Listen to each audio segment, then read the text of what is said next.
Hi hello ನಮಸ್ತೆ ಎಲ್ಲರಿಗೂ info media ಜಗತ್ತು ಚಾನಲಿನ ಮತ್ತೊಂದು ವಿಡಿಯೋಗೆ ಸ್ವಾಗತ ಸುಸ್ವಾಗತ. ಸ್ನೇಹಿತರೆ, ಎಲ್ಲರೂ ಹೇಗಿದ್ದೀರಾ? ಎಲ್ಲರೂ ಚೆನ್ನಾಗಿದ್ದೀರಾ ಅಂದ್ಕೊಂಡಿದ್ದೀನಿ. ನಾನು ಕೂಡ ತುಂಬಾ ಚೆನ್ನಾಗಿದ್ದೀನಿ. ಎಲ್ಲರೂ ಚೆನ್ನಾಗಿದ್ದೀರಾ ಅಂದ್ಕೊಂಡು ಭಾವಿಸ್ಕೊಂಡು ಇವತ್ತಿನ ಒಂದು ವಿಡಿಯೋನ ಶುರು ಮಾಡಿಬಿಡೋಣ. ಇವತ್ತಿನ ಒಂದು ವಿಡಿಯೋದಲ್ಲಿ ಇಂದು ಕುಂಭರಾಶಿಯವರಿಗೆ ಸ್ನೇಹಿತರೆ, ಹುಣ್ಣಿಮೆಯ ದಿನದಿಂದ ಏಪ್ರಿಲ್ 2ರಿಂದ ಸಾಕಷ್ಟು ಬದಲಾವಣೆಯನ್ನು ನೋಡಲಿದ್ದೀರಿ. ಏಪ್ರಿಲ್ 2ನೇ ತಾರೀಕು ಸ್ನೇಹಿತರೆ 2026ನೇ ವರ್ಷದಲ್ಲಿ ಸ್ನೇಹಿತರೆ ಯುಗಾದಿ ಹಬ್ಬದ ಹೊಸ ವರ್ಷ ನಮಗೆ ಅಂತಲೇ ಹೇಳ್ಬೋದು. ಹಿಂದೂಗಳ ಪ್ರಕಾರ ಈ ತಿಂಗಳು ಕುಂಭರಾಶಿಯವರ ಭವಿಷ್ಯ ಹೇಗಿರಲಿದೆ, ಯಾವುದರ ಬಗ್ಗೆ ಮುಂದಿನ ದಿನಗಳಲ್ಲಿ ಎಚ್ಚರಿಕೆ ವಹಿಸಬೇಕು, ಇನ್ನು ಹುಣ್ಣಿಮೆಯ ಪರಿಹಾರಗಳೇನು ಅನ್ನೋದನ್ನ ಒಟ್ಟಾರೆಯಾಗಿ ಕೇಳೋದಾದರೆ, ಒಟ್ಟಾರೆಯಾಗಿ ಕುಂಭರಾಶಿಯವರಿಗೆ ಇದೇ ವಿಡಿಯೋದಲ್ಲಿ ತಿಳಿಸ್ಕೊಡ್ತಾ ಹೋಗ್ತೀನಿ. ಇದನ್ನೆಲ್ಲ ತಿಳ್ಕೋಬೇಕು, ಸಣ್ಣ ಪುಟ್ಟ ಪರಿಹಾರಗಳನ್ನೆಲ್ಲ ಫಾಲೋ ಅಪ್ ಮಾಡಬೇಕು ಅಂದರೆ ಎಲ್ಲೂ ಕೂಡ ವಿಡಿಯೋನ ಸ್ಕಿಪ್ ಮಾಡಬಾರ್ದು. ಅಂದರೆ ವಿಡಿಯೋನ ಕಟ್ ಮಾಡಿ ಓಡಿಸ್ಕೊಂಡೋಗಿ ನೋಡ್ತೀರಾ, ಇದು ಫುಲ್ ಇನ್ಫಾರ್ಮೇಷನ್ ಅರ್ಥ ಆಗಲ್ಲ. ಸೊ ಹಾಗಾಗಿ ಎಲ್ಲ ವಿಡಿಯೋದಲ್ಲೂ ತಿಳಿಸ್ತಾ ಇರ್ತೀನಿ. ಮೊದಲಿಂದ ಕೊನೆ ತನಕ ವಿಡಿಯೋನ ವಾಚ್ ಮಾಡಿ. ವಿಡಿಯೋದಲ್ಲಿ ಒಳ್ಳೆಯ ಮಾಹಿತಿ ಸಿಕ್ಕಿದ್ದಲ್ಲಿ ತಪ್ಪದೆ ವಿಡಿಯೋಗೊಂದು ಲೈಕ್ ಕೊಟ್ಟು, ಇನ್ನೂ ನನ್ನ ಚಾನಲ್ನ ಸಬ್ಸ್ಕ್ರೈಬ್ ಮಾಡ್ಕೊಳ್ಳೋದನ್ನೇ ನೋಡ್ತಿದ್ರೆ ಇನ್ಫಾರ್ಮಿಡಿಗೆ ಸಬ್ಸ್ಕ್ರೈಬ್ ಆಗಿ ನಿಮ್ಮ ಅಭಿಪ್ರಾಯಗಳನ್ನು ಕಮೆಂಟ್ ಬಾಕ್ಸಲ್ಲಿ ತಿಳಿಸಬಹುದು. ಯಾರೆಲ್ಲ ಸಬ್ಸ್ಕ್ರೈಬ್ ಮಾಡಿಕೊಂಡು ಪ್ರತಿನಿತ್ಯ ವಿಡಿಯೋ ವಾಚ್ ಮಾಡ್ತಿದ್ರಾ ಅಂಥವರಿಗೆ ಥ್ಯಾಂಕ್ ಯು ಸೋ ಮಚ್ ಅಂತ ಹೇಳ್ತಾ ವಿಡಿಯೋದ ಕಡೆ ಗಮನ ಕೊಟ್ಬಿಡೋಣ. ಹೌದು ಸ್ನೇಹಿತರೆ, ಈ ತಿಂಗಳು ಕುಂಭರಾಶಿಯವರ ಭವಿಷ್ಯ ಏಪ್ರಿಲ್ 2, 2026 ಸ್ನೇಹಿತರೆ ಏನೆಲ್ಲ ಬದಲಾವಣೆಯನ್ನು ನೋಡಲಿದ್ದೀರಿ ಅಂದರೆ, ಮೌನವೇ ಬಂಗಾರ, ಸಾಧನೆಯೇ ಶಿಖರ ಅಂತಲೇ ಹೇಳ್ಬೋದು ಕುಂಭರಾಶಿಯವರಿಗೆ. ನಮಸ್ಕಾರ. ಏಪ್ರಿಲ್ 2026 ಕುಂಭರಾಶಿಯವರಿಗೆ 7ನೇ ಶನಿಯ ಸಾಡೆ ಸಾತಿ ಅಂತಿಮ ಹಂತದ ಭಾಗವಾಗಿ ಕೆಲವು ಕಠಿಣ ಪಾಠಗಳನ್ನು ತರುತ್ತದೆ ಅಂತಲೇ ಹೇಳ್ಬೋದು ಕುಂಭರಾಶಿಯವರಿಗೆ. ಆದರೆ ಅದೇ ಸಮಯದಲ್ಲಿ ಅಸಾಧಾರಣ ಧೈರ್ಯವನ್ನು ನೀಡುತ್ತದೆ. ನಿಮ್ಮ ಲಗ್ನಾಧಿಪತಿಯಾದಂತಹ ಶನಿಯು 2ನೇ ಮನೆಯಲ್ಲಿ ಅಂದರೆ ಕುಟುಂಬ ಮತ್ತು ಮಾತಿನ ಮನೆಯಲ್ಲಿ ಕುಳಿತಿದ್ದಾನೆ ಮತ್ತು ಏಪ್ರಿಲ್ 2ರಿಂದ 10ನೇ ಮನೆಯ ಅಧಿಪತಿಯಾದಂತಹ ಮಂಗಳ ಹಾಗೂ ಏಪ್ರಿಲ್ 11ರಿಂದ ನೀಚ ಬುಧ ಅವನೊಂದಿಗೆ ಸೇರುತ್ತಾರೆ. ಈ ತ್ರಿವಳಿ ಸಂಯೋಗವು ನಿಮ್ಮ ಮಾತನ್ನು ಅತ್ಯಂತ ಕಠಿಣಗೊಳಿಸುತ್ತದೆ. ನಿಮ್ಮ ಕಟುವಾದ ಮಾತುಗಳಿಂದ ಸಂಬಂಧಗಳನ್ನು ಹಾಳು ಮಾಡುವಂತಹ ಮತ್ತು ಆರ್ಥಿಕ ವ್ಯವಹಾರಗಳಲ್ಲಿ ತೀವ್ರ ಗೊಂದಲ ಉಂಟು ಮಾಡುವಂತಹ ಹೆಚ್ಚಿನ ಅಪಾಯವಿದೆ ಅಂತಲೇ ಹೇಳಬಹುದು. ಆದರೆ ನಿರಾಶೆಗೊಳ್ಳಬೇಡಿ ಸ್ನೇಹಿತರೆ. ಏಪ್ರಿಲ್ 14ರಂದು 3ನೇ ಮನೆಯಲ್ಲಿ ಧೈರ್ಯದ ಮನೆಯಲ್ಲಿ ಸೂರ್ಯನು ಉಚ್ಚನಾಗುವುದು ನಿಮ್ಮಲ್ಲಿ ಒಂಥರ ಹೊಸ ರಕ್ತ ಮತ್ತು ಚೈತನ್ಯವನ್ನು ತುಂಬುತ್ತದೆ. ದಿಟ್ಟ ಮತ್ತು ಸಾಹಸಮಯ ನಿರ್ಧಾರಗಳೊಂದಿಗೆ ನಿಮ್ಮನ್ನು ತಡೆಯುತ್ತಿದ್ದ ಅಡೆತಡೆಗಳನ್ನು ನೀವು ಚೂರು ಚೂರು ಮಾಡುತ್ತೀರಿ. ಇದಲ್ಲದೆ ಏಪ್ರಿಲ್ 19ರಂದು ಯೋಗಕಾರಕ ಶುಕ್ರನು 4ನೇ ಮನೆಯಲ್ಲಿ ತನ್ನ ಸ್ವಂತ ರಾಶಿಯನ್ನು ಪ್ರವೇಶಿಸಿದ ತಕ್ಷಣ ಸಂತೋಷ, ಹೊಸ ವಾಹನಗಳನ್ನು ಖರೀದಿಸುವ ಸಾಧ್ಯತೆ ಕೂಡ, ಆಳವಾದ ಮಾನಸಿಕ ಶಾಂತಿಯು ನಿಮಗೆ ಮನೆಗೆ ಮರಳುತ್ತದೆ ಅಂತಲೇ ಹೇಳಬಹುದು. ಒಟ್ಟಾರೆಯಾಗಿ ಕುಂಭರಾಶಿಯವರ ಭವಿಷ್ಯ ಹೇಗಿರಲಿದೆ, ಏನೆಲ್ಲ ಅದೃಷ್ಟದ ಫಲಗಳನ್ನು ಗಳಿಸಲಿದ್ದೀರಿ ಅನ್ನೋದನ್ನ ತಿಳಿಸ್ಕೊಡ್ತಾ ಹೋಗ್ತೀನಿ. ಇವಾಗೆಲ್ಲೂ ಕೂಡ ಸ್ಕಿಪ್ ಮಾಡ್ತಾನೆ ಮೊದಲಿಂದ ಕೊನೆ ತನಕ ವಿಡಿಯೋನ ವಾಚ್ ಮಾಡಿ. ವಿಡಿಯೋದಲ್ಲಿ ಒಳ್ಳೆಯ ಮಾಹಿತಿ ಸಿಕ್ಕಿದ್ದಲ್ಲಿ ವಿಡಿಯೋಗೊಂದು ಲೈಕ್ ಕೊಟ್ಟು, ಇನ್ನೂ ನನ್ನ ಚಾನಲ್ನ ಸಬ್ಸ್ಕ್ರೈಬ್ ಮಾಡ್ಕೊಳ್ಳೋದನ್ನೇ ನೋಡ್ತಿದ್ರೆ ಇನ್ಫಾರ್ಮಿಡಿಗೆ ಸಬ್ಸ್ಕ್ರೈಬ್ ಆಗಿ ನಿಮ್ಮ ಅಭಿಪ್ರಾಯಗಳು ಕಮೆಂಟ್ ಬಾಕ್ಸಲ್ಲಿ ತಿಳಿಸಬಹುದು. ಆನ್ಸರ್ ಮಾಡ್ತೀನಿ ಅಂತ ಹೇಳ್ತಾ, ಇನ್ನು ಕುಂಭರಾಶಿಯವರಿಗೆ ಏಪ್ರಿಲ್ನ ಪ್ರಮುಖ ಗ್ರಹ ಸಂಚಾರ ಹೇಗಿರಲಿದೆ ಹುಣ್ಣಿಮೆಯ ದಿನದಿಂದ ಅನ್ನೋದನ್ನ ನೋಡ್ತಾ ಹೋಗೋಣ. ಗ್ರಹ ಶನಿ 1 ಮತ್ತು 12ನೇ ಮನೆಯ ಅಧಿಪತಿ, ಲಗ್ನಾಧಿಪತಿ 2ನೇ ಮನೆಯಲ್ಲಿ ಮೀನದಲ್ಲಿ ಸಂಚಾರವನ್ನು ಮಾಡಲಿದೆ. ಇದರ ಪ್ರಭಾವ ಹೇಗಿರಲಿದೆ ಅಂದರೆ, 7ನೇ ಶನಿಯ ಅಂತಿಮ ಹಂತ, ಕೌಟುಂಬಿಕ ಜವಾಬ್ದಾರಿಗಳು, ಆರ್ಥಿಕ ಶಿಸ್ತು ಅಂತಲೇ ಹೇಳಬಹುದು. ಮಂಗಳ 3 ಮತ್ತು 10ನೇ ಮನೆಯ ಅಧಿಪತಿ 2ನೇ ಮನೆಯಲ್ಲಿ ಮೀನದಲ್ಲಿ ಸಂಚಾರವನ್ನು ಮಾಡಲಿದೆ. ಏಪ್ರಿಲ್ 2ರಿಂದ ಸ್ನೇಹಿತರೆ ಹುಣ್ಣಿಮೆಯ ದಿನದಿಂದ ಸಂಚಾರವನ್ನು ಮಾಡಲಿದೆ ಅಂತಲೇ ಹೇಳಬಹುದು. ನಮಗೆಲ್ಲ ಚೈತ್ರ ಪೂರ್ಣಿಮೆ ದಿನ ಸ್ನೇಹಿತರೆ ವರ್ಷದ ಮೊದಲ ಹುಣ್ಣಿಮೆ ಅಂತಲೇ ಹೇಳ್ಬೋದು. ಹೊಸ ವರ್ಷದ ಆರಂಭದಿಂದ ಸ್ನೇಹಿತರೆ ಕಠಿಣ ಮಾತು, ವೃತ್ತಿಯಲ್ಲಿ ಆರ್ಥಿಕ ವಹಿವಾಟು, ಹಠಾತ್ ಖರ್ಚುಗಳು ಅಂತಲೇ ಹೇಳಬಹುದು. ಇನ್ನು ಬುಧ ಗ್ರಹದಿಂದ ಏನೆಲ್ಲ ಬದಲಾವಣೆಯನ್ನು ನೋಡಲಿದ್ದೀರಿ ಅಂದರೆ, ಬುಧ 5 ಮತ್ತು 8ನೇ ಮನೆಯ ಅಧಿಪತಿ 2ನೇ ಮನೆಯಲ್ಲಿ ನೀಚ ಸ್ಥಿತಿಯಲ್ಲಿ ಸಂಚಾರವನ್ನು ಮಾಡಲಿದೆ. ಏಪ್ರಿಲ್ 11ರಿಂದ ಸುಳ್ಳು ಭರವಸೆಗಳು, ಹೂಡಿಕೆಯ ನಷ್ಟಗಳು, ಕುಟುಂಬದಲ್ಲಿ ತಪ್ಪು ಗ್ರಹಿಕೆಗಳು ಅಂತಲೇ ಹೇಳಬಹುದು. ಇನ್ನು ಸೂರ್ಯ 7ನೇ ಮನೆಯ ಅಧಿಪತಿ 3ನೇ ಮನೆಯಲ್ಲಿ ಉಚ್ಚ ಸ್ಥಿತಿಯಲ್ಲಿ ಸಂಚಾರವನ್ನು ಮಾಡಲಿದೆ. ಏಪ್ರಿಲ್ 14ರಿಂದ ಅಪಾರ ಧೈರ್ಯ, ಸಂವಹನದ ಮೂಲಕ ವ್ಯಾಪಾರ ಬೆಳವಣಿಗೆ, ಒಡ ಹುಟ್ಟಿದವರ ಬೆಂಬಲ ಅಂತಲೇ ಹೇಳಬಹುದು. ಇನ್ನು ಶುಕ್ರ 4 ಮತ್ತು 9ನೇ ಮನೆಯ ಅಧಿಪತಿ ಯೋಗಕಾರಕ 4ನೇ ಮನೆಯಲ್ಲಿ ಸ್ವಕ್ಷೇತ್ರದಲ್ಲಿ ಸಂಚಾರವನ್ನ ಮಾಡಲಿದೆ. ಇದು ಏಪ್ರಿಲ್ 19ರಿಂದ ಸಂಚಾರವನ್ನ ಮಾಡಲಿದೆ. ಹೊಸ ಮನೆ ಖರೀದಿ, ವಾಹನ ಖರೀದಿ, ತಾಯಿಯ ಸಂತೋಷ, ಅದೃಷ್ಟ, ಆನಂದ ಹೆಚ್ಚಾಗಲಿದೆ ಅಂತಲೇ ಹೇಳ್ಬೋದು ಶುಕ್ರನ ಸಂಚಾರದಿಂದ. ಇನ್ನು ಗುರು 2 ಮತ್ತು 11ನೇ ಮನೆಯ ಅಧಿಪತಿ 5ನೇ ಮನೆಯಲ್ಲಿ ಮೀನದಲ್ಲಿ ಸಂಚಾರವನ್ನ ಮಾಡಲಿದೆ. ಗುರು ಯಾವ ರೀತಿ ಪ್ರಭಾವವನ್ನು ಬೀರಲಿದೆ ಅಂದರೆ ಮಕ್ಕಳ ಪ್ರಗತಿ, ಷೇರುಗಳ ಮೂಲಕ ಲಾಭ, ಬೌದ್ಧಿಕ ಬೆಳವಣಿಗೆ ಶಕ್ತಿ ಹೆಚ್ಚಾಗಲಿದೆ ಅಂತಲೇ ಹೇಳ್ಬೋದು. ಇದು ಕುಂಭರಾಶಿಯವರಿಗೆ ಗ್ರಹ ಸಂಚಾರಗಳು ಈ ರೀತಿ ಇರಲಿದೆ. ಇನ್ನು ವ್ಯಾಪಾರ ವ್ಯವಹಾರದಲ್ಲಿ, ಹಣಕಾಸಿನಲ್ಲಿ, ವೃತ್ತಿ ಜೀವನದಲ್ಲಿ, ಉದ್ಯೋಗದಲ್ಲಿ ಏನೆಲ್ಲ ಬದಲಾವಣೆಯನ್ನ ಗ್ರಹಗಳು ಸೂಚಿಸಲಿದೆ, ಯಾವುದರ ಬಗ್ಗೆ ಮುನ್ನೆಚ್ಚರಿಕೆಗಳನ್ನು ತೆಗೆದುಕೊಳ್ಬೇಕು ಅನ್ನೋದನ್ನ ನೋಡ್ತಾ ಹೋಗೋಣ.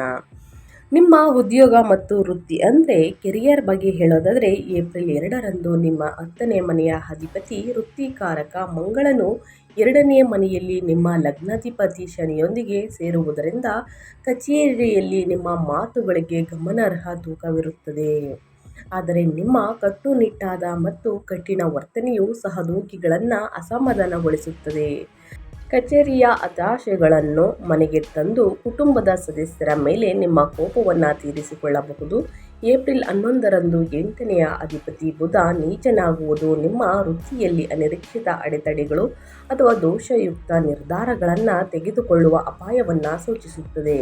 ಅದ್ಯಾಗೋ ಏಪ್ರಿಲ್ 14ರಂದು ಸೂರ್ಯನು 3ನೇ ಮನೆಯಲ್ಲಿ ಉಚ್ಚ ಸ್ಥಿತಿಯಲ್ಲಿ ತಲುಪಿದಾಗ ವಾತಾವರಣವು ಸಂಪೂರ್ಣವಾಗಿ ಬದಲಾಗುತ್ತದೆ. ನೀವು ತೆಗೆದುಕೊಳ್ಳುವಂತಹ ದಿಟ್ಟ ಮತ್ತು ಧೈರ್ಯಶಾಲಿ ನಿರ್ಧಾರಗಳು ಕೆಲಸದಲ್ಲಿ ನಿಮಗೆ ನಾಕ್ಷತ್ರಿಕ ಖ್ಯಾತಿಯನ್ನು ತಂದುಕೊಡುತ್ತದೆ. ನಿಮ್ಮ ಪ್ರಸ್ತುತಿ ಮತ್ತು ಸಂವಹನ ಕೌಶಲ್ಯಗಳು ಅದ್ಭುತವಾಗಿ ಕಾರ್ಯನಿರ್ವಹಿಸುತ್ತವೆ ಅಂತಲೇ ಹೇಳಬಹುದು.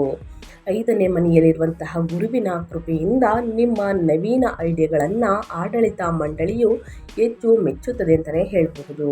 ಸ್ನೇಹಿತರೆ, ನಿಮ್ಮ ಉದ್ಯೋಗದಲ್ಲಿ, ನಿಮ್ಮ ಕೆರಿಯರಲ್ಲಿ ಏನೆಲ್ಲ ಬದಲಾವಣೆಯನ್ನು ಕುಂಭರಾಶಿಯವರು ತೆಗೆದುಕೊಳ್ಳಲಿದ್ದೀರಿ, ಯಾವುದರ ಬಗ್ಗೆ ಮುನ್ನೆಚ್ಚರಿಕೆಗಳನ್ನು ತೆಗೆದುಕೊಳ್ಬೇಕು ಅನ್ನೋದನ್ನ ಕಂಪ್ಲೀಟಾಗಿ ತಿಳಿಸ್ಕೊಟ್ಟಿದ್ದೀನಿ. ಇನ್ನು ವ್ಯಾಪಾರ ಮತ್ತು ಸ್ವಯಂ ಉದ್ಯೋಗದ ಬಗ್ಗೆ ಹೇಳೋದಾದರೆ, ನಿಮ್ಮ ಬಿಸ್ನೆಸ್ ಬಗ್ಗೆ ಹೇಳೋದಾದರೆ ಏನೆಲ್ಲ ಬದಲಾವಣೆಯನ್ನು ಗ್ರಹಗಳು ಸೂಚಿಸಲಿದೆ, ಯಾವುದರ ಬಗ್ಗೆ ಎಚ್ಚರಿಕೆ ವಹಿಸಬೇಕು ಅನ್ನೋದನ್ನ ನೋಡ್ತಾ ಹೋಗೋಣ. ಈ ತಿಂಗಳ ದ್ವಿತೀಯಾರ್ಧವು ವ್ಯಾಪಾರ ಮಾಲೀಕರಿಗೆ ಭವ್ಯವಾದ ಯಶಸ್ಸನ್ನು ತರುತ್ತದೆ. 7ನೇ ಅಧಿಪತಿ ವ್ಯಾಪಾರಕಾರಕ ಸೂರ್ಯನು ಏಪ್ರಿಲ್ 14ರಂದು 3ನೇ ಮನೆಯಲ್ಲಿ ಪರಾಕ್ರಮದಲ್ಲಿ ಮತ್ತು ಸಂವಹನದ ಮನೆ ಉಚ್ಚ ಸ್ಥಿತಿಯನ್ನು ತಲುಪುವುದು ವ್ಯಾಪಾರ ವಿಸ್ತರಣೆಗೆ ಸುವರ್ಣಾವಕಾಶವಾಗಿದೆ. ವಿಶೇಷವಾಗಿ ಮಾರ್ಕೆಟಿಂಗ್, ಡಿಜಿಟಲ್ ಐಡಿಯಾ ಎಂಜಿನಿಯರ್ಗಳು ಮತ್ತು ಪ್ರಯಾಣ ಸಂಬಂಧಿತ ವ್ಯವಹಾರಗಳಲ್ಲಿ ಇರುವವರು ಕಣ್ಣು ಕೊರೈಸುವಂತಹ ಲಾಭವನ್ನು ಪಡೆಯುತ್ತಾರೆ. ಅದ್ಯಾಗೋ 7ನೇ ಮನೆಯಲ್ಲಿ ಕೇತುವಿನ ಸಂಚಾರದಿಂದ ನಿಮ್ಮ ವ್ಯಾಪಾರ ಪಾಲುದಾರರೊಂದಿಗೆ ಸಾಂದರ್ಭಿಕ ಸಂವಹನ, ಅಂತರ ಮತ್ತು ತಪ್ಪು ಗ್ರಹಿಕೆಗಳು ಉಂಟಾಗಬಹುದು. ಯಾರನ್ನೂ ಕೂಡ ಕುರುಡರಾಗಿ ಅವರ ಮೇಲೆ ಅವಲಂಬಿತರಾಗುವ ಬದಲು ನಿಮ್ಮ ಸ್ವಂತ ನಿರ್ಧಾರಗಳನ್ನು ತೆಗೆದುಕೊಳ್ಳುವುದು ಉತ್ತಮ.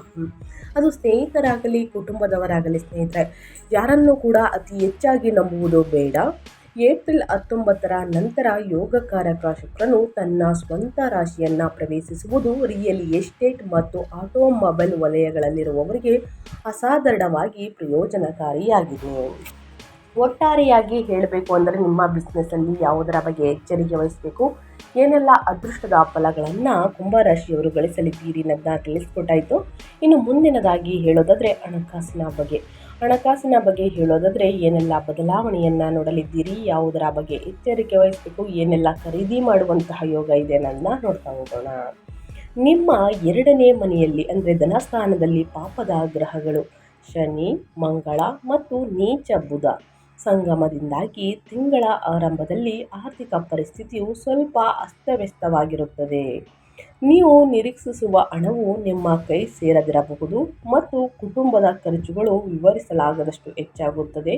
ಅದ್ಯಾಗೋ ನಿಮ್ಮ 5ನೇ ಮನೆ ಅಂದರೆ ಪೂರ್ವ ಪುಣ್ಯ ಸ್ಥಾನದಲ್ಲಿ ಬಲವಾಗಿ ಕುಳಿತಿರುವಂತಹ ಗುರು 2 ಮತ್ತು 11ನೇ ಮನೆಗಳ ಅಧಿಪತಿ ಒಂದು ದೊಡ್ಡ ಆಶೀರ್ವಾದವಾಗಿದೆ. ಈ ಕಾರಣದಿಂದಾಗಿ ಇಂದಿನ ಹೂಡಿಕೆಗಳು, ಷೇರು ಮಾರುಕಟ್ಟೆ ಅದ್ಭುತ ಆದಾಯವನ್ನು ನೀಡುತ್ತದೆ. ಕಷ್ಟದ ಸಮಯದಲ್ಲಿ ನೀವು ಸ್ನೇಹಿತರಿಂದ ಸಹಾಯವನ್ನು ಪಡೆಯುತ್ತೀರಿ.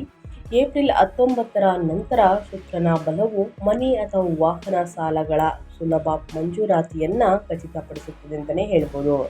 ಸೊ ಒಟ್ಟಾರೆಯಾಗಿ ಹಣಕಾಸಿನ ವಿಚಾರದಲ್ಲಾಗಲಿ, ವ್ಯಾಪಾರ ವ್ಯವಹಾರದಲ್ಲಾಗಲಿ ಯಾರನ್ನು ಕೂಡ ಕುರುಡರಾಗಿ ನಂಬೇಡಿ. ವಾಹನ ಆಸ್ತಿಯನ್ನು ಖರೀದಿ ಮಾಡುವಂತಹ ಯೋಗವಿದೆ, ಮನೆ ಕಟ್ಟುವಂತಹ ಯೋಗವಿದೆ. ಕುಂಭರಾಶಿಯವರಿಗೆ ಅತಿ ಶೀಘ್ರದಲ್ಲೇ ಇವೆಲ್ಲವೂ ನೆರವೇರಲಿದೆ ಅಂತಲೇ ಹೇಳಬಹುದು.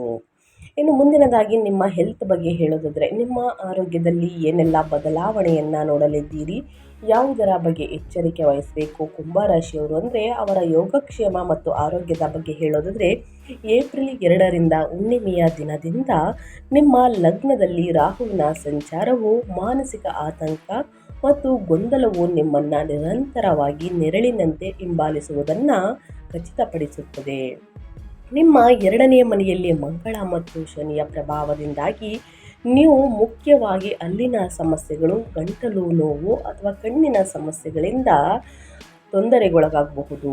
ವಾಹನಗಳನ್ನು ಚಾಲನೆ ಮಾಡುವಾಗ ತೀವ್ರ ಎಚ್ಚರಿಕೆ ಅಗತ್ಯ ಸ್ನೇಹಿತರೆ. ಅತಿಯಾದ ವಾಹನ ವೇಗವನ್ನು ನೀವು ಮಾಡಿದ್ದಲ್ಲಿ ಮುಂದಿನ ದಿನಗಳಲ್ಲಿ ಅಪಾಯಗಳು ಎದುರಾಗಲಿವೆ. ಸೊ ಹಾಗಾಗಿ ವಾಹನವನ್ನು ಚಾಲನೆ ಮಾಡುವಾಗ ಬಹಳಷ್ಟು ಎಚ್ಚರಿಕೆ ವಹಿಸಿ.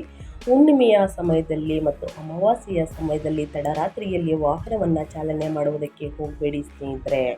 ಇನ್ನು ಏಪ್ರಿಲ್ 14ರಂದು ಸೂರ್ಯನು 3ನೇ ಮನೆಯಲ್ಲಿ ಪ್ರಬಲವಾದ ಶಕ್ತಿಯನ್ನು ಪಡೆದಾಗ ನಿಮ್ಮ ಎಲ್ಲ ಆಂತರಿಕ ಭಯಗಳು ಮಾಯವಾಗುತ್ತವೆ. ನೀವು ಯಾವುದೇ ಕಾಯಿಲೆಗಳನ್ನು ಧೈರ್ಯದಿಂದ ಎದುರಿಸುತ್ತೀರಿ. ಏಪ್ರಿಲ್ 19ರ ನಂತರ 4ನೇ ಮನೆಯಲ್ಲಿ ಶುಕ್ರನ ಸಂಚಾರವು ನಿಮಗೆ ಶಾಂತಿಯುತ ನಿದ್ರೆ ಮತ್ತು ಮಾನಸಿಕ ಪುನರ್ಜೀವನವನ್ನು ನೀಡುತ್ತದೆ ಅಂತಲೇ ಹೇಳಬಹುದು. ಒಟ್ಟಾರೆಯಾಗಿ ಹೇಳಬೇಕು ಅಂದರೆ ನಿಮ್ಮ ಆರೋಗ್ಯದಲ್ಲಿ ಮಿಶ್ರ ಫಲಿತಾಂಶವನ್ನು ಏಪ್ರಿಲ್ ತಿಂಗಳಲ್ಲಿ ನೋಡಲಿದ್ದೀರಿ. ಸೊ ಹಾಗಾಗಿ ಏನೆಲ್ಲ ಪರಿಹಾರಗಳನ್ನು ಮಾಡಬೇಕು ಅನ್ನೋದನ್ನ ತಿಳಿಸ್ಕೊಡ್ತೀನಿ. ಆದಷ್ಟು ತಡರಾತ್ರಿಯಲ್ಲಿ ವಾಹನವನ್ನು ಚಾಲನೆ ಮಾಡುವುದಕ್ಕೆ ಹೋಗಬೇಡಿ. ಅತಿ ವೇಗ ಒಳಿತಲ್ಲ ಸ್ನೇಹಿತರೆ, ಇದರ ಬಗ್ಗೆ ಒಂದು ಎಚ್ಚರಿಕೆ ಇರಲಿ. ಇನ್ನು ಮನೆಯಲ್ಲೂ ಕೂಡ ಚೂಪಾದ ವಸ್ತುಗಳನ್ನು ಇಟ್ಕೊಂಡು ಕೆಲಸವನ್ನು ಮಾಡಬೇಕಾದ್ರೆ ಬಹಳಷ್ಟು ಎಚ್ಚರಿಕೆ ವಹಿಸಿ. ಸಣ್ಣ ಪುಟ್ಟ ಗಾಯಗಳು ಸಂಭವಿಸಬಹುದು. ಪ್ರತಿದಿನ ಯೋಗ, ಧ್ಯಾನ, ಮೆಡಿಟೇಷನನ್ನು ಮಾಡಿ ಉನ್ನತ ಆಹಾರದ ಪದ್ಧತಿಯನ್ನು ಅಳವಡಿಸಿಕೊಳ್ಳಿ. ನಿಮ್ಮ ಜೀವನದಲ್ಲಿ ಮುಂದಿನ ದಿನಗಳಲ್ಲಿ ಉನ್ನತ ಆರೋಗ್ಯವನ್ನು ಪಡೆದುಕೊಳ್ಬೇಕು ಅಂದರೆ ಇದರ ಬಗ್ಗೆ ಬಹಳಷ್ಟು ಎಚ್ಚರಿಕೆ ವಹಿಸಬೇಕು. ಇನ್ನು ಅದೇ ರೀತಿ ಕುಟುಂಬ ಮತ್ತು ವೈಯಕ್ತಿಕ ಸಂಬಂಧಗಳ ಬಗ್ಗೆ ಹೇಳೋದಾದರೆ ಸ್ನೇಹಿತರೆ, ಏನೆಲ್ಲ ಬದಲಾವಣೆಯನ್ನು ನೋಡಲಿದ್ದೀರಿ, ಯಾವುದರ ಬಗ್ಗೆ ಎಚ್ಚರಿಕೆ ವಹಿಸಬೇಕು ಅನ್ನೋದನ್ನ ನೋಡ್ತಾ ಹೋಗೋಣ. ಕುಟುಂಬದ ಬಗ್ಗೆ ಹೇಳೋದಾದರೆ, ನಿಮ್ಮ 2ನೇ ಮನೆಯಲ್ಲಿ ಕುಟುಂಬದ ಸ್ಥಾನದಲ್ಲಿರುವ ಪಾಪ ಗ್ರಹಗಳು ನಿಮ್ಮ ಮಾತುಗಳಲ್ಲಿ ಕಠಿಣತೆಯನ್ನು ಹೆಚ್ಚಿಸುತ್ತದೆ.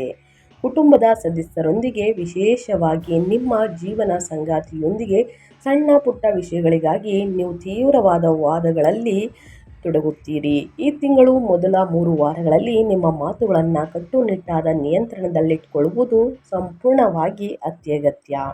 ಆದರೆ ನಿಮ್ಮ 4ನೇ ಮನೆಯ ಕೌಟುಂಬಿಕ ಸುಖದ ಅಧಿಪತಿ ಶುಕ್ರನು ಏಪ್ರಿಲ್ 19ರಂದು ತನ್ನ ಸ್ವಂತ ಮನೆಗೆ ಮರಳುವುದು ನಿಮ್ಮ ಮನೆಯ ವಾತಾವರಣವನ್ನು ಸಂಪೂರ್ಣವಾಗಿ ಪರಿವರ್ತಿಸುತ್ತದೆ. ಇಂದಿನ ಎಲ್ಲ ಜಗಳಗಳು ಕಡಿಮೆಯಾಗುತ್ತವೆ, ಮನೆಗೆ ಶಾಂತಿ ಮತ್ತು ಸಂತೋಷವನ್ನು ಮರಳಿ ತರುತ್ತವೆ. 5ನೇ ಮನೆಯಲ್ಲಿರುವ ಗುರುವಿನಿಂದ ಸ್ನೇಹಿತರೆ ಧನ್ಯವಾದಗಳು ಅಂತಲೇ ಹೇಳಬಹುದು. ಗುರುವಿಗೆ ನಿಮ್ಮ ಮಕ್ಕಳ ಅಭಿವೃದ್ಧಿ ಹೊಂದುತ್ತಾರೆ ಮತ್ತು ಅವರ ನಡವಳಿಕೆಯು ನಿಮಗೆ ಹೆಮ್ಮೆಯ ದೊಡ್ಡ ಮೂಲವಾಗಿರುತ್ತದೆ ಅಂತಲೇ ಹೇಳಬಹುದು. ಸ್ನೇಹಿತರೆ, ದುಡುಕಿನ ಮಾತಿಂದ ಒಳಿತಲ್ಲ ಅಂತಲೇ ಹೇಳ್ಬೋದು. ನಿಮ್ಮ ಸಂಗಾತಿಯೊಂದಿಗೆ ಸಣ್ಣ ಪುಟ್ಟ ವಾದ ವಿವಾದದಿಂದಲೇ ದೊಡ್ಡ ಜಗಳವಾಗ್ಬೋದು. ಆದಷ್ಟು ಮಾತು ಬೆಳ್ಳಿ, ಮೌನ ಬಂಗಾರ ಥರ ವರ್ತಿಸಿ ಸ್ನೇಹಿತರೆ. ಸಣ್ಣ ಜಗಳವನ್ನೇ ದೊಡ್ಡ ಜಗಳವಾಗಿ ವರ್ತಿಸಬೇಡಿ. ಆದಷ್ಟು ಕೂತು ಮಾತನಾಡಿ ತಾಳ್ಮೆಯಿಂದ ಮಾತನಾಡುವುದು ಬಹಳ ಮುಖ್ಯ ಕುಂಭರಾಶಿಯ ವ್ಯಕ್ತಿಗಳಿಗೆ. ಇನ್ನು ಅದೇ ರೀತಿ ಮನೆಯಲ್ಲಿ ಶುಭ ಕಾರ್ಯಗಳು ನಡೆಯಲಿದೆ ಸ್ನೇಹಿತರೆ. ಹೊಂದಾಣಿಕೆ ಅನ್ನೋದು ಬಹಳ ಮುಖ್ಯ. ಕುಟುಂಬದಲ್ಲಾಗಲಿ, ನಿಮ್ಮ ವೈಯಕ್ತಿಕ ಜೀವನದಲ್ಲಾಗಲಿ, ಪ್ರೇಮದಲ್ಲಾಗಲಿ ಸ್ನೇಹಿತರೆ, ಒಟ್ಟಾರೆಯಾಗಿ ನೆಮ್ಮದಿಯಿಂದ ಸುಖ ಸಂಪತ್ತನ್ನು ಗಳಿಸಿಕೊಂಡು ಸ್ನೇಹಿತರೆ ಆರೋಗ್ಯವಾಗಿ ಉತ್ತಮವಾಗಿರಬೇಕು ಅಂದರೆ ನಿಮ್ಮ ಮಾತು ಬಹಳ ಮುಖ್ಯ. ಯಾರನ್ನು ಕೂಡ ದೂರ ಮಾಡ್ಕೊಳ್ಬೇಡಿ ಅಂತ ಹೇಳ್ತಾ, ಇನ್ನು ಶಿಕ್ಷಣ ಮತ್ತು ವಿದ್ಯಾರ್ಥಿಗಳ ಬಗ್ಗೆ ಹೇಳೋದಾದರೆ, ಶಿಕ್ಷಣದಲ್ಲಿ 5ನೇ ಮನೆಯಲ್ಲಿ ಗುರು ಭಗವಾನ್ ಸಂಚಾರವು ವಿದ್ಯಾರ್ಥಿಗಳಿಗೆ, ವಿಶೇಷವಾಗಿ ಉನ್ನತ ಶಿಕ್ಷಣವನ್ನು ಅನುಸರಿಸುವವರಿಗೆ ಅದ್ಭುತ ಅವಕಾಶವಾಗಿದೆ. ಅದಿಯಾಗೋ 5ನೇ ಅಧಿಪತಿ ಬುಧ 2ನೇ ಮನೆಯಲ್ಲಿ ನೀಚನಾಗಿರುವುದರಿಂದ ಮೌಖಿಕ ಪರೀಕ್ಷೆಗಳು, ಓರಲ್ ಎಕ್ಸಾಮಲ್ಲಿ ಸ್ನೇಹಿತರೆ ಸಮಯದಲ್ಲಿ ನೀವು ತಡಬಡಿಸಬಹುದು. ಆದರೆ ಏಪ್ರಿಲ್ 14ರಂದು ಸೂರ್ಯನು ಬಲವನ್ನು ಪಡೆದ ನಂತರ ನಿಮ್ಮ ಪ್ರಸ್ತುತಿ ಕೌಶಲ್ಯಗಳು ಗಮನಾರ್ಹವಾಗಿ ಸುಧಾರಿಸುತ್ತದೆ ಮತ್ತು ನೀವು ಸ್ಪರ್ಧಾತ್ಮಕ ಪರೀಕ್ಷೆಗಳಲ್ಲಿ ಸುಲಭವಾಗಿ ಯಶಸ್ಸನ್ನು ಸಾಧಿಸಲಿದ್ದೀರಿ. ಏನು ನೀವು ಓರಲ್ ಎಕ್ಸಾಮಲ್ಲಿ ತಡಬಡಿಸ್ಬೋದು ಸ್ನೇಹಿತರೆ, ಇದಕ್ಕೆಲ್ಲ ಆತಂಕ ಭಯ ಅಂತಲೇ ಹೇಳಬಹುದು. ನೀವು ಯಾವುದೇ ಕೆಲಸವನ್ನು ಮಾಡಬೇಕಾದ್ರೆ, ಯಾವುದೇ ನೀವು ಪ್ರೆಸೆಂಟೇಷನ್ನ ಕೊಡಬೇಕಾದ್ರೆ ಸ್ನೇಹಿತರೆ, 1, 2, 3 ಬಾರಿ ಓದಿದ ನಂತರವೇ ಧೈರ್ಯದಿಂದ ಹೋಗಿ ನೀವು ಹೇಳುವುದು ಉತ್ತಮ. ಯಾವುದಕ್ಕೂ ಭಯಪಡುವ ಅವಶ್ಯಕತೆ ಇಲ್ಲ. ಭಯ ಬಂದಿದ್ದಲ್ಲಿ, ಆತಂಕ ಹೆಚ್ಚಾಗಿದ್ದಲ್ಲಿ ಹನುಮಾನ್ ಚಾಲಿಸವನ್ನು ಹೇಳಿ. ಹನುಮಾನ್ ಚಾಲಿಸವನ್ನು 1 ಅಥವಾ 5 ಬಾರಿ ಹೇಳುವುದರಿಂದ ಸ್ನೇಹಿತರೆ ಭಯ, ಆತಂಕ, ತೊಂದರೆ, ಅಡೆತಡೆ ಎಲ್ಲವೂ ಕೂಡ ಸಂಪೂರ್ಣವಾಗಿ ನಿವಾರಣೆಯಾಗಲಿದೆ. ಇನ್ನು ಈ ತಿಂಗಳಲ್ಲಿ ಅನುಸರಿಸಬೇಕಾದ ಜ್ಯೋತಿಷ್ಯದ ಪರಿಹಾರಗಳನ್ನು ತಿಳಿಸ್ಕೊಡ್ತೀನಿ. ಈ ಪರಿಹಾರ ಸ್ನೇಹಿತರೆ ಶಕ್ತಿಶಾಲಿಯಾದಂತಹ ಪರಿಹಾರ. ಹುಣ್ಣಿಮೆ ಮತ್ತು ಅಮಾವಾಸ್ಯೆ ದಿನ ಕೂಡ ಮಾಡಬಹುದು. ನಿಮ್ಮ 2ನೇ ಮನೆಯಲ್ಲಿರುವಂತಹ ಮಂಗಳ, ಶನಿ ಮತ್ತು ನೀಚ ಬುಧ ದೋಷಗಳನ್ನು, ಮಾತು ಮತ್ತು ಕೌಟುಂಬಿಕ ತೊಂದರೆಗಳು ಹೋಗಲಾಡಿಸಲು ಮತ್ತು ಉಚ್ಚ ಸೂರ್ಯ ಹಾಗೂ ಯೋಗಕಾರಕ ಶುಕ್ರನ ಆಶೀರ್ವಾದವನ್ನು ತಡೆಯಲು ಈ ಪರಿಹಾರಗಳನ್ನು ಅಭ್ಯಾಸವನ್ನು ಮಾಡಿ. ಹನುಮಂತನ ಆರಾಧನೆ. 7ನೇ ಶನಿಯ ಸಾಡೆ ಅಂತಿಮ ಹಂತ ಮತ್ತು ನಿಮ್ಮ 2ನೇ ಮನೆಯಲ್ಲಿರುವ ಮಂಗಳ ದೋಷವನ್ನು ತಗ್ಗಿಸಲು ಪ್ರತಿ ಮಂಗಳವಾರ ಮತ್ತು ಶನಿವಾರ ಹನುಮಾನ್ ಚಾಲಿಸವನ್ನು ಓದಿ. ಇದು ಕೌಟುಂಬಿಕ ಜಗಳಗಳನ್ನು ನಿಲ್ಲಿಸುತ್ತದೆ ಮತ್ತು ಆರ್ಥಿಕ ಸ್ಥಿರತೆಯನ್ನು ತರುತ್ತದೆ. ಇನ್ನು ಲಕ್ಷ್ಮೀ ಗಣಪತಿ ಆರಾಧನೆ. ವಾಕ್ಸ್ಥಾನದಲ್ಲಿ ಬುಧನು ನೀಚನಾಗಿರುವುದರಿಂದ ಬುಧವಾರದಂದು ಗರಿಕೆ ಹುಲ್ಲಿನೊಂದಿಗೆ ಸ್ನೇಹಿತರೆ ಗಣೇಶನನ್ನು ಪೂಜಿಸಿ. ಇದು ಸಂವಹನವನ್ನು ಅಂದರೆ ಕಮ್ಯುನಿಕೇಷನನ್ನು ಸುಧಾರಿಸುತ್ತದೆ ಮತ್ತು ನಿಮ್ಮ ನಿರ್ಧಾರಗಳು ಉತ್ತಮ ಫಲಿತಾಂಶಗಳನ್ನು ನೀಡುವಂತೆ ಮಾಡುತ್ತದೆ ಅಂತಲೇ ಹೇಳಬಹುದು. ಇನ್ನು ರಾಹು ಶಾಂತಿಗಾಗಿ. ನಿಮ್ಮ ಲಗ್ನದಲ್ಲಿ ರಾಹುವಿನಿಂದ ಉಂಟಾಗುವ ಮಾನಸಿಕ ಆತಂಕವನ್ನು ಕಡಿಮೆ ಮಾಡಲು ಪ್ರತಿದಿನ ದುರ್ಗಾ ದೇವಿಯನ್ನು ಪೂಜಿಸಿ ಅಥವಾ ಪಕ್ಷಿಗಳಿಗೆ ಕಾಳುಗಳನ್ನು ತಿನ್ನಿಸಿ ಸ್ನೇಹಿತರೆ. ಇನ್ನು ಭಾನುವಾರದಂದು ವ್ಯಾಪಾರದಲ್ಲಿ, ವ್ಯವಹಾರದಲ್ಲಿ ಅಡೆತಡೆಗಳು ಉಂಟಾಗಿದ್ದರೆ ಅವೆಲ್ಲವೂ ಕೂಡ ಸಂಪೂರ್ಣವಾಗಿ ನಿವಾರಣೆಯಾಗಿ ಉನ್ನತ ವ್ಯಾಪಾರ ವ್ಯವಹಾರದಲ್ಲಿ ಲಾಭವನ್ನು ನೋಡಬೇಕು, ಉತ್ತಮ ಲಾಭವನ್ನು ಗಳಿಸಬೇಕು ಅಂತಂದರೆ ಸೂರ್ಯ ದೇವರಿಗೆ ಅರ್ಘ್ಯವನ್ನು ನೀಡಿ ನೀರಿನಲ್ಲಿ ಬೆಲ್ಲ ಅಥವಾ ಕುಂಕುಮವನ್ನು ಮಿಶ್ರಣ ಮಾಡಿ ಆದಿತ್ಯ ಹೃದಯ ಸ್ತೋತ್ರವನ್ನು ಹೇಳುತ್ತಾ ಅರ್ಘ್ಯವನ್ನು ನೀಡುವುದು ಉತ್ತಮ ಸ್ನೇಹಿತರೆ. ಇದು ವ್ಯಾಪಾರ ವ್ಯವಹಾರದಲ್ಲಿ ಅಭಿವೃದ್ಧಿಯನ್ನು ನೋಡಲಿದ್ದೀರಿ. ಇಂದು ಏಪ್ರಿಲ್ 2ನೇ ತಾರೀಕು ಹುಣ್ಣಿಮೆ ಆಗಿರುವ ಕಾರಣ, ಚೈತ್ರ ಹುಣ್ಣಿಮೆ ಆಗಿರುವ ಕಾರಣ ಸ್ನೇಹಿತರೆ ರಾತ್ರಿ ಚಂದ್ರನಿಗೆ ಇದೇ ರೀತಿ ಪೂಜಿಸಬಹುದು. ನೀರಿನಲ್ಲಿ ಕುಂಕುಮ ಬೆಲ್ಲವನ್ನು ಮಿಶ್ರಣ ಮಾಡಿ ಸ್ನೇಹಿತರೆ ಅರ್ಘ್ಯವನ್ನು ನೀಡುವುದರಿಂದ ನಿಮ್ಮ ಸಮಸ್ಯೆಗಳು, ಕಷ್ಟಗಳು ಸಂಪೂರ್ಣವಾಗಿ ನಿವಾರಣೆಯಾಗಲಿದೆ. ಸಣ್ಣ ಪುಟ್ಟ ಪರಿಹಾರದಿಂದಲೇ ದೊಡ್ಡ ಸಮಸ್ಯೆಗಳು ನಿವಾರಣೆಯಾಗಲಿದೆ. ಸೊ ಹಾಗಾಗಿ ತಪ್ಪದೆ ಕುಂಭರಾಶಿಯವರು ಯಾರೆಲ್ಲ ವಿಡಿಯೋ ನೋಡ್ತಾ ಇದ್ದೀರಾ ಎಲ್ಲರೂ ಕೂಡ ಮಾಡ್ಬೋದು ಅಂತ ಹೇಳ್ತಾ ನಾನು ವಿಡಿಯೋನ ಹೆಂಗೆ ಮಾಡ್ತಾ ಇದ್ದೀನಿ. ಇವತ್ತಿನ ಒಂದು ವಿಡಿಯೋದಲ್ಲಿ ಒಳ್ಳೆಯ ಮಾಹಿತಿ ಸಿಕ್ಕಿದ್ದಲ್ಲಿ, ಈ ವಿಡಿಯೋ ಯೂಸ್ಫುಲ್ ಅನಿಸಿದ್ದಲ್ಲಿ ದಯವಿಟ್ಟು ವಿಡಿಯೋಗೆ ಲೈಕ್ ಮಾಡೋದನ್ನ ಮರ್ತಿದ್ರೆ ಲೈಕ್ ಮಾಡಿ. ಇನ್ನೂ ನನ್ನ ಚಾನಲ್ನ ಸಬ್ಸ್ಕ್ರೈಬ್ ಮಾಡ್ಕೊಂಡಿಲ್ಲ ಅಂದರೆ ಇನ್ಫಾರ್ಮೇಡಿಯಾಗೆ ಸಬ್ಸ್ಕ್ರೈಬ್ ಆಗಿ ನಿಮ್ಮ ಅಭಿಪ್ರಾಯಗಳನ್ನು ಕಮೆಂಟ್ ಬಾಕ್ಸಲ್ಲಿ ತಿಳಿಸಬಹುದು. ಯಾರೆಲ್ಲ ಸಬ್ಸ್ಕ್ರೈಬ್ ಮಾಡಿಕೊಂಡು ಪ್ರತಿನಿತ್ಯ ವಿಡಿಯೋ ವಾಚ್ ಮಾಡ್ತಿದ್ದೀರಾ ಅಂಥವರಿಗೆ ಥ್ಯಾಂಕ್ ಯು ಸೋ ಮಚ್ ಅಂತ ಹೇಳ್ತಾ, ನಿಮಗೂ ಮತ್ತು ನಿಮ್ಮ ಕುಟುಂಬಕ್ಕೆ ತುಂಬಾ ಒಳ್ಳೆಯದಾಗಲಿ. ಶನಿದೇವರ ಆಶೀರ್ವಾದ, ಶಿವನ ಅನುಗ್ರಹ ನಿಮ್ಮ ಮೇಲಿರಲಿ ಸ್ನೇಹಿತರೆ. ಮತ್ತೊಂದು ವಿಡಿಯೋ ಜೊತೆ ಮತ್ತೊಂದು ಹೊಸ ಭವಿಷ್ಯದಲ್ಲಿ ಹೊಸ ಅಪ್ಡೇಟಲ್ಲಿ ಸಿಗ್ತೀನಿ. Thank you for watching.